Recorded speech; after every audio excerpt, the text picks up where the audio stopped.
പത്മ.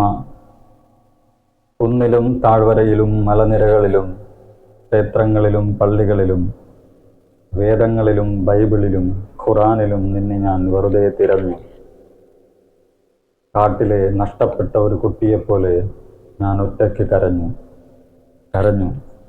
എൻ്റെ ദൈവമേ, നീ എവിടെ പോയി? പ്രതിധ്വനി ഉത്തരം നൽകി, പോയി എന്ന്.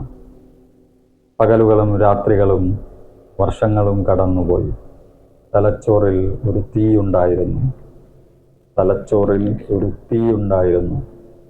പകൽ രാത്രിയിൽ മാറിയപ്പോൾ എനിക്കറിയില്ലായിരുന്നു. ഹൃദയം രണ്ടായി പിളർന്നതായി തോന്നി. ഞാൻ ഗംഗയുടെ തീരത്ത് കിടന്നു. സൂര്യനെയും മഴയെയും ഒരുമിച്ചനുഭവിച്ചു. കത്തുന്ന കണ്ണീരോടെ വെള്ളത്തിൻ്റെ ഇരമ്പലിൽ ഞാൻ വിലപിച്ചു. എല്ലാ കാലാവസ്ഥകളുടെയും വിശ്വാസങ്ങളുടെയും എല്ലാ വിശുദ്ധ നാമങ്ങളെയും ഞാൻ വിളിച്ചു. ലക്ഷ്യത്തിലെത്തിയ മഹാന്മാരെ, കരുണയോടെ എനിക്ക് വഴി കാണിക്കൂ. വർഷങ്ങൾ പിന്നീട് കൈപ്പേറിയ നിലവിളിയിൽ കടന്നുപോയി. ഓരോ നിമിഷവും ഒരു യുഗമായി തോന്നി. എൻ്റെ നിലവിളികൾക്കും ഞരക്കങ്ങൾക്കുമിടയിൽ ഒരു ദിവസം ആരോ എന്നെ വിളിക്കുന്നത് പോലെ എനിക്ക് തോന്നി. എൻ്റെ മകൻ എന്ന് പറയുന്ന സൗമ്യവും മൃദുവും സാന്ത്വനദായകവുമായ ശബ്ദം എൻ്റെ ചെവികളിൽ മുഴങ്ങി. അത് എൻ്റെ ആത്മാവിൻ്റെ എല്ലാ സ്വരങ്ങളോടും ഐക്യത്തോടെ ആവേശഭരിതമായി തോന്നി. ഞാൻ എൻ്റെ കാലിൽ നിന്നുകൊണ്ട് ആ ശബ്ദം വന്ന സ്ഥലം തിരഞ്ഞ് നടന്നു. തിരിഞ്ഞു നോക്കി, മുന്നിലേക്ക് നോക്കി, ചുറ്റും നോക്കി, എല്ലാ ദിക്കിലും ദിശയിലും വീണ്ടും വീണ്ടും നോക്കി. അത് സംസാരിക്കുന്നതായി തോന്നി.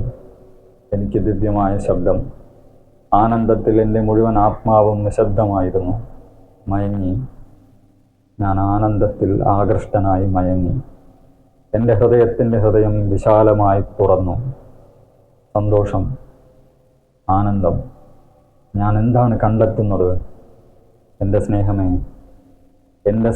നീ ഇവിടെയുണ്ട്. എൻ്റെ എല്ലാമായ സ്നേഹമേ, നീ ഇവിടെയുണ്ട്. ഞാൻ നിന്നെ അന്വേഷിക്കുകയായിരുന്നു. എല്ലാ നിത്യതയിൽ നിന്നും നീ അവിടെയായിരുന്നു, മഹത്വത്തിൽ സിംഹാസനസ്ഥനായി. അന്നു മുതൽ ഞാൻ എവിടെ ചുറ്റി നടന്നാലും, കുന്നിൻ മുകളിലും കുന്നിൻ താഴ്വരയിലും കുന്നിനിടയിലും, ചന്ദ്രൻ്റെ മൃദുലമായ വെളിച്ചം, നക്ഷത്രങ്ങൾ വളരെ തിളക്കമുള്ളതായി മാറി. പകലിൻ്റെ മഹത്വമുള്ള ഭ്രമണപഥങ്ങൾ, അവൻ അവയിൽ പ്രകാശിക്കുന്നു. അവൻ്റെ സൗന്ദര്യം, ശക്തി പ്രതിഫലിക്കുന്ന പ്രകാശങ്ങൾ അവയാണ്. ഗാംഭീര്യമുള്ള പ്രഭാതം, ഉരുകുന്ന സായാഹ്നം, അതിരുകളില്ലാത്ത കടൽ. പ്രകൃതിയുടെ സൗന്ദര്യത്തിൽ, പക്ഷികളുടെ പാട്ടുകളിൽ ഞാൻ അവയിലൂടെ കാണുന്നു, അത് അവനാണ്. ഭയങ്കരമായ ദുരന്തം എന്നെ പിടികൂടുമ്പോൾ ഹൃദയം ദുർബലവും തളർന്നതുമായി തോന്നുന്നു. എല്ലാ പ്രകൃതിയും എന്നെ തകർക്കുന്നതായി തോന്നുന്നു. ഒരിക്കലും വളയാത്ത നിയമങ്ങളാൽ എൻ്റെ സ്നേഹം ഞാൻ അടുത്തുണ്ട് എന്ന് നീ മധുരമായി മന്ത്രിക്കുന്നത് ഞാൻ കേൾക്കുന്നതായി തോന്നുന്നു. എൻ്റെ ഹൃദയം ശക്തമാകുന്നു. നിന്നോടൊപ്പം എൻ്റെ സ്നേഹം 1000 മരണങ്ങൾ ഭയമില്ലാതെ പോകുന്നു. അമ്മയുടെ കിടപ്പിൽ നീ സംസാരിക്കുന്നു. കുഞ്ഞുങ്ങളിലൂടെ, നിഷ്കളങ്കരായ കുട്ടികൾ ചിരിക്കുന്നതിലൂടെ, കളിക്കുന്നതിലൂടെ എല്ലാം നീ മാത്രം. നീ അടുത്ത് നിൽക്കുന്നത് ഞാൻ കാണുന്നു. വിശുദ്ധ സൗഹൃദം കൈകുലുക്കുമ്പോൾ അവൻ അവർക്കിടയിൽ നിൽക്കുന്നു. അമ്മയുടെ ചുംബനത്തിൽ അവൻ അമൃത് പകരുന്നു. കുഞ്ഞിൻ്റെ മധുരമുള്ള അമ്മേ എന്ന വിളിയിൽ പഴയ പ്രവാചകന്മാരോടൊപ്പം നീ എൻ്റെ ദൈവമായിരുന്നു. എല്ലാ വിശ്വാസങ്ങളും നിന്നിൽ നിന്നാണ് വരുന്നത്. വേദങ്ങളും ബൈബിളും ഖുറാനും ഐക്യത്തിൽ നിന്നെ പാടുന്നു. നീയാണ് ആത്മാക്കളുടെ ആത്മാവ്. ജീവിതത്തിൻ്റെ ഒഴുക്കിൽ ഓം തത് സത് ഓം. നീ എൻ്റെ ദൈവമാണ്.